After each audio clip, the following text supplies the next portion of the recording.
नमस्कार दोस्तों। मोदी जी को एक तरह से गालियां निकालना बिजनेस बन चुका है और 15,000 से ज़्यादा वीडियोस सामने आई हैं कुछ 4 या 5 सो कॉल्ड जर्नलिस्ट की, जिन्होंने सिर्फ पिछले 5 सालों में मोदी जी के खिलाफ आग उगली है, झूठ बोले हैं, लोगों को भड़काया है और अरबों रुपए कमाए भी हैं दुश्मन कंट्री से मिलकर। नाम सामने दूंगा आपको, बाय नेम इनकी तस्वीरें दिखाऊंगा और इन्होंने क्या कुछ किया है ये आपको पता होना चाहिए, क्योंकि जो डिजिटल एरा है आज की डेट में, वहां पर जो जर्नलिज्म है वो अब उसमें कोई भी ओरिजिनलिटी नहीं रही, उसमें एजेंडा चलते हैं। ओरिजिनल पर्पस था कि सच्चाई को सामने लेकर आना। एक टाइम था जब जो डेमोक्रेसी है उसका फोर्थ पिलर बोला जाता था जर्नलिज्म को, लेकिन आज ये हाईजैक हो चुकी है बाय इंडिविजुअल्स जो ट्रुथ टेलर्स के नाम पर, रियलिटी के नाम पर बनते क्या हैं, पॉलिटिकल दल्ले। ये पॉलिटिकल ब्रोकर से ज़्यादा कुछ भी नहीं है और अपने पर्सनल एजेंडास को ये सामने लेकर आते हैं। ये self proclaimed guardians of democracy ये बोलते हैं कि हम जर्नलिज्म को बचा रहे हैं, we are speaking the truth, ये बोलते हैं। लेकिन जब इसको डीपली हमने स्टडी किया तो हमें पता लगा कि इनकी हर चीज सिलेक्टिव है, हर चीज सिलेक्टिव है। अपने एजेंडा में कोई चीज फिट होगी तो ये बोलेंगे, वरना ये चुप कर जाएंगे, सिल लेंगे इसको। अब इसमें जो बायस्ड नैरेटिव है उसमें कुछ नाम मैं आपको बताता हूं। अजीत अंजुम नाम तो आपने सुना होगा, जिसको कोई 2 कौड़ी का आदमी जिसको बोला जाता है। साथ में रविश कुमार, कोई भूला नहीं है। पुण्य प्रसून वाजपेयी, नाम पुण्य है, एक भी पुण्य का काम नहीं किया। अभिषार शर्मा, वही न्यूज क्लिक वाला जिसने करोड़ों रुपए अपनी कंपनी में मिलकर चाइना से लिए थे भारत के खिलाफ वीडियोस बनाने के लिए, और सबसे ज्यादा वीडियो चलती है इनकी। और उसके बाद आती है आपकी साक्षी जोशी। ये 5 नामों के ऊपर थोड़ी सी आज इन्वेस्टिगेशन करते हैं। दोस्तों, ये इतने फेमिलियर नाम हैं, घर घर में घुस चुके हैं, and they are synonymous of obsessive language, one dimensional Modi bashing, और करोड़ों रुपए कमा रहे हैं इस काम में। मैंने कई बार बोला आपको कि जिस दिन मैं मोदी जी के खिलाफ वीडियो बनानी शुरू कर दूंगा, मेरी वीडियोस भी चलनी शुरू हो जाएंगी। लेकिन आप केजरीवाल के खिलाफ वीडियो बना के दिखाइए, कोई वीडियो चलता नहीं है। 2,000 व्यू आते हैं उसके, 3,000 व्यू आते हैं, जबकि बाकी वीडियोस में 30, 40, 50,000 से कम कोई वीडियो चलता नहीं है। क्यों? क्योंकि यूट्यूब चलने नहीं देता। तभी बोल रहा हूं, criticising Modi has become a huge business. लेकिन मैं ये नहीं कह रहा हूं कि गवर्नमेंट को क्रिटिसाइज नहीं करना चाहिए। मैं खुद करता हूं जहां पे मुझे लगता है कि मोदी जी ने ये काम नहीं किया है। और एक हेल्दी डेमोक्रेसी के लिए एक कंस्ट्रक्टिव क्रिटिसिज्म होना भी जरूरी है। लेकिन प्रॉब्लम तब आती है जब क्रिटिसिज्म एक इंडस्ट्री बन जाती है, एक बिजनेस मॉडल बन जाता है, एक पर्सनल ब्रांड वो बन जाता है, जो रूटेड नहीं होता फैक्ट्स के साथ, लेकिन एक सिलेक्टिव आउटरीच आपको दिखती है। अब नंबर्स में अंदर आते हैं कि नंबर्स क्या हैं, तो आपको एक रियल ट्रू स्टोरी आपको पता लगेगी कि ये फियरलेस जर्नलिज्म बोलते हैं कि असली डरते नहीं मोदी तो, और ये फियरलेस बोलते हैं। अब मैं दिखाता हूं ये डरते किससे हैं। ऑब्सेशन इतनी है मोदी जी के लिए कि आपको सामने सामने दिखती है। अजीत अंजुम से शुरू करते हैं। चलिए, अजीत अंजुम का ये हाल है कि वो यूट्यूब पे 5 साल से हैं, 5,700 से ज्यादा वीडियोस वो डाल चुके हैं, और एक भी वीडियो जो है वो ऐसी नहीं है जो मोदी जी की फेवर की हो। रविश कुमार, क्योंकि नाम ही रविश है, तो पिछले 1.5-2 सालों में ये यूट्यूब पे आया क्योंकि एनडीटीवी से लात मारकर इसको बाहर निकाल दिया गया। 1,000 से ज्यादा वीडियोस बना चुका है एंड लेजर फोकस है criticising Modi on everything. Pappu बहुत अच्छा लगता है इसको, आप समझ सकते हैं, पप्पू को ही पप्पू अच्छा लगते हैं। अब आते हैं ये पुण्य प्रसून वाजपेयी। 1,700 वीडियोस हैं 5 सालों में, और हर वीडियो में एक ही काम है, मोदी गवर्नमेंट को अटैक करना। करोड़ों के व्यूज हैं इनके, और इस धूरत को तो आप पहचानते ही होंगे अभिसार शर्मा। 6 साल से YouTube पे है, क्योंकि कोई भी न्यूज चैनल इसे लेने को तैयार नहीं है। 3-4 हजार वीडियोस बना चुका है, सारी की सारी मोदी के खिलाफ। और ये साक्षी जोशी, ये भी YouTube पे अभी आई है 3-4 साल पहले। न्यूज 18 में काम करती थी, बाहर निकाल दिया गया या छोड़ दिया। 3,000 से ज्यादा वीडियोस, सारी की सारी मोदी को टारगेट करने के लिए। अगर इन 5 लोगों का मैं देखूं सिर्फ, तो 15,000 से ज्यादा वीडियोस हैं, और उसमें सिंगल ऑब्सेशन है नरेंद्र मोदी को गालियां निकालना। और इनके व्यूज अगर देखेंगे, रविश कुमार की वीडियोस को 2 दिनों में किसी को 2 करोड़, किसी को 1 करोड़ व्यूज है, यानी कि he is making $10,000 a day. समझते हैं कितनी बड़ी इंडस्ट्री है। और यहां पर मेजर बात क्या आती है कि ये बोलते हैं फियरलेस जर्नलिज्म, यहां पर हम गवर्नमेंट को कटघरे में खड़ा करते हैं। चलिए, गवर्नमेंट तो ऑपोजिशन की भी है, लेकिन इन्होंने एक भी वीडियो ऐसी नहीं बनाई जहां पर इन्होंने दिल्ली में अरविंद केजरीवाल को क्रिटिसाइज किया हो, वेस्ट बंगाल की ममता बनर्जी को कभी भी इन्होंने क्रिटिसाइज किया हो, केरला में जो कुछ हो रहा है, कम्युनिस्ट पार्टी वहां रूल करती है, कभी भी कुछ नहीं बोला, मुंह सिला हुआ है।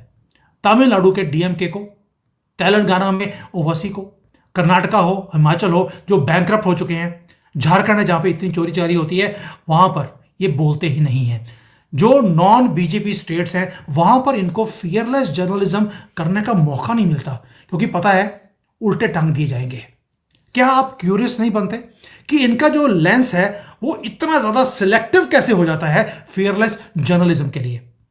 क्योंकि इनको मालूम है मोदी जी सॉफ्ट चलते हैं, उनके खिलाफ नहीं बोलेंगे। यानी कि सो कॉल्ड फियरलेस जर्नलिज्म जो ये बोलते हैं, ये क्लेम करते हैं कि रियल जर्नलिज्म तो हम ही कर रहे हैं, क्योंकि हम सच्चाई बयान कर रहे हैं। लेकिन अपरेंटली अगर आप देखेंगे, ये कुछ भी नहीं है। ये सिर्फ और सिर्फ जो इनकी फियरलेस जर्नलिज्म है वो मोदी गवर्नमेंट के खिलाफ ही है।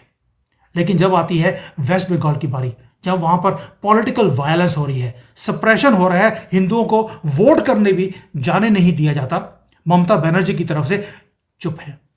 अरविंद केजरीवाल ने इतने बड़े घोटाले कर लिए, इतना कुछ झूठ बोल दिया, इन्होंने कवर नहीं किया। और यही चीज बाकी स्टेट्स के अंदर भी है जो नॉन बीजेपी स्टेट्स है। Not a single criticism, complete silence है।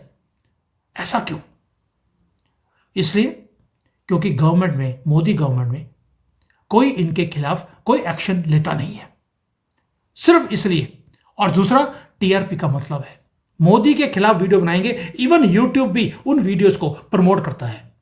इनको व्यूज से मतलब है, इन्हों डॉलर से मतलब है, इनको पॉलिटिकल पार्टीज को बैकअप करने में मतलब है।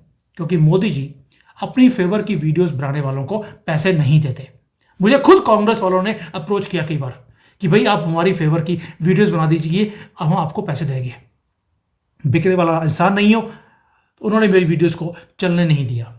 और अगर मैं कोई भी राहुल गांधी के खिलाफ वीडियो बनाता हूं, यूट्यूब उसको डिलीट कर देता है आफ्टर फ्यू डेज कि इनअप्रोप्रिएट ये वीडियो है। इसलिए बोल रहा हूं, जर्नलिज्म आज की डेट में एक बहुत बड़ा बिजनेस बन चुका है। We have to face it. ये जर्नलिज्म नहीं है, ये धंधे करते हैं। अब धंधा कौन सा करते हैं मुझे बताने की जरूरत नहीं है, लेकिन ये एक ऐसा बिजनेस मॉडल है जो नेगेटिविटी पे चलता है, मोदी बैशिंग पे चलता है। और इन लोगों ने एक फॉर्मूला निकाल लिया जो कि बड़ा ही ल्यूक्रेटिव है। आप एंटी मोदी कंटेंट बनाइए, 20% लोग इस कंट्री के ऐसे हैं जो उस वीडियोस को स्प्रेड करते हैं आग की तरह। आपको जानकर हैरानी होगी कि इनकी वीडियोस को मस्जिदों से स्प्रेड किया जाता है, और इसे बोला जाता है ब्रेव जर्नलिज्म। और मैसिव यूट्यूब सब्सक्राइबर्स हैं इन लोगों के, एड रेवेन्यू आती है, और पूरे इंटरनेशनल मीडिया में इनको जो लिबराडूज हैं वो तालियां मारकर इनका स्वागत करते हैं। और इनकी एक्चुअल अचीवमेंट क्या है? वो ये है दल्लेबाजी। और मोदी गवर्नमेंट के जो पिछले 10 सालों में काम है, 4 करोड़ घर बना के दे दिए गरीब लोगों को, 12 करोड़ एलपीजी कनेक्शन दे दिए, 12 करोड़ टॉयलेट बना के दे दिए स्वच्छ भारत के अंडर, 50 करोड़ तो जनधन अकाउंट्स खोल दिए। उसके अलावा जो 60,000 किलोमीटर का हमने नेशनल हाईवेज हमने डेवलप कर दिए। टुडे वी आर नंबर 1 या नंबर 2 इन नेशनल हाईवेज। चाइना से ज्यादा हाईवेज हमारे पास है आज की डेट में। और डायरेक्ट बेनिफिट ट्रांसफर में 30 लाख करोड़ से ज्यादा पैसे हमने लोगों को बांट दिए ताकि करप्शन जीरो हो जाए। लेकिन इन 15,000 वीडियोस में जर्नलिज्म जिसको बोलते हैं हम लोग, उसमें इनको कुछ भी ठीक नहीं दिखा और इसी को हिपोक्रेसी बोलते हैं इन दलों की। इनका डिफेंस क्या है? इनका डिफेंस ये होता है कि हम तो जर्नलिज्म कर रहे हैं और हमारा काम है गवर्नमेंट को क्वेश्चन करना। बड़ा फेयर पॉइंट है, मैं एग्री करता हूं। लेकिन क्या questioning only Modi is the question? Why not other governments? Why target only one person? अगर जर्नलिज्म आपका मेन पॉइंट था तो आपको सबको अकाउंटेबल रखना चाहिए था। Why your lens is looking at one person only? और सोचकर देखिए कि डॉक्टर है, उसके पास कोई पेशेंट आते हैं एक स्पेसिफिक डिजीज के लिए, तो वो बोलेगा मैं तो सिर्फ यही देखूंगा, बाकी का मेरा मतलब नहीं है। क्या आप उसको डॉक्टर बोल सकते हैं? स्पेशलाइजेशन होती है, दैट मीन्स इनकी जो स्पेशलाइजेशन है वो मोदी बैशिंग है या धंधे का मैटर है। दोस्तों, ये वो चीजें आपको प्रोड्यूस करते हैं जो इनके नैरेटिव को सूट करती हों और जो बाकी के प्रेसिंग इश्यूज हैं उसको देखते भी नहीं है। और इनकी जो सिलेक्टिव एक्टिविज्म है, ये सिर्फ लेजी जर्नलिज्म नहीं है, ये इंटेलेक्चुअल डिसऑनेस्टी है हम लोगों के साथ। इनका बायसनेस सिर्फ प्रॉफिट से मतलब है और हेट बिकता है। और इसलिए ये साइकिल जो है इनका, वो चलता कैसे है? पहले तो आप भड़काइए लोगों को, sensational anti Modi content create कीजिए, फिर अपनी मार्केटिंग के थ्रू, सोशल मीडिया एल्गोरिदम्स के थ्रू उसे वायरल कीजिए, एम्पलीफाई कीजिए, उसको इंक्रीज कर दीजिए नेगेटिविटी को। और उसके बाद लॉयल ऑडियंस जो है, जो उसको स्प्रेड करती है आपके लिए, एक लॉयल ऑडियंस को खड़ा कर दीजिए, एक इको चैम्बर बन जाता है आपका। और उसके बाद मोनेटाइजेशन, यूट्यूब के थ्रू ये स्पॉन्सर्ड कंटेंट्स लेकर, ये लिबरल ऑर्गेनाइजेशंस की हेल्प लेकर ये स्प्रेड करते हैं और पैसे कमाते हैं। और उसके बाद अगर हमारे जैसे लोग इनको क्रिटिसाइज करें तो ये विक्टिम कार्ड खेलना शुरू कर देते हैं कि फ्रीडम ऑफ प्रेस जो है वो खतरे में है, सिंपैथी लेने के लिए। Brilliant business model. जर्नलिज्म से इनका कोई लेना देना ही नहीं है। और रियल विक्टिम कौन है? वो है भारतीय और भारत की डेमोक्रेसी। दोस्तों, हर सोसाइटी में आपको ऐसे लोग मिल जाएंगे, लेकिन भारत में ऐसे गद्दार भरे पड़े हैं। और यही भारत की ट्रेजेडी है कि हमारे देश में हमारे ही लोग, कंट्री के लोगों के खिलाफ वीडियो बनाने वाले ये ऐसे सो कॉल्ड ऑथेंटिक जर्नलिस्ट बैठे हैं। मैं कोई जर्नलिस्ट नहीं हूं, बिजनेसमैन आदमी हूं, कंसल्टेंट हूं, लेकिन इनकी ये सारी चीजें देखने के बाद मुझे मैदान में उतरना पड़ा, आपके लिए टाइम निकालना पड़ा। और ये जो वन साइडेड नैरेटिव बनाते हैं, ये चेंज कर रहे हैं आपके दिमाग के अंदर नैरेटिव्स को।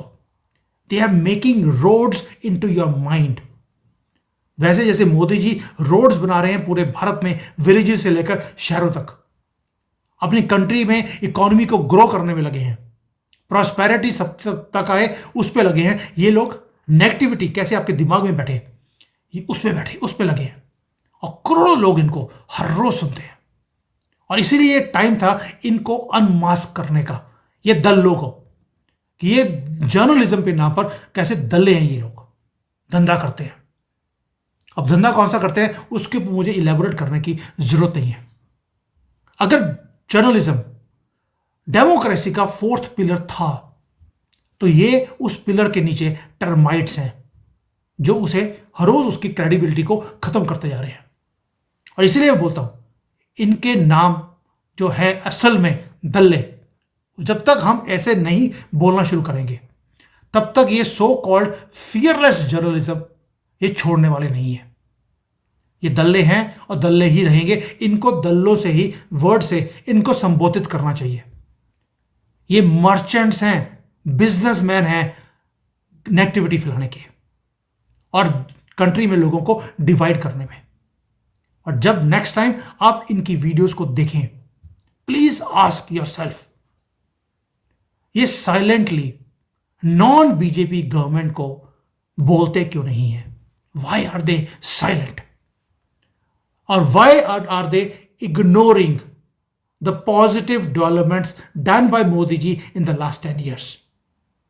और ये बेनिफिट जो वन साइडेड नैरेटिव है वो मिलता क्यों है, किसको है? और इसका जो सच है that is hidden, it is buried in those 15,000 videos of not journalism but of propaganda. इसलिए बोलता हूं, स्टार्ट डिगिंग डीपली। ये जर्नलिस्ट है, बहुत सालों से इसी धंधे में है, इनको मालूम है कि किस तरह से झूठ को भी सच बनाकर दिखाया जाए। प्रोफेशनल्स हैं इन चीज में। प्लीज ओपन योर आइज और इनके पांचों के फेवर में, या इनके जिसको बोलते हैं कि इनके लिए कमेंट्स में लिखना जरूर, इन दल्लों के लिए, ताकि ये आवाज उन तक पहुंचे। मुझे मालूम है हमारी वीडियोस को ये लोग, ये लिब्रांडो, ये देखते जरूर हैं, और नीचे जो कमेंट्स होते हैं वो तो पक्का ही पढ़ते हैं। इसलिए आपके कमेंट्स इन तक पहुंचने तो चाहिए। प्लीज बरशार कर दीजिए इनके तारीफों के पुल। Thank you. जय हिंद।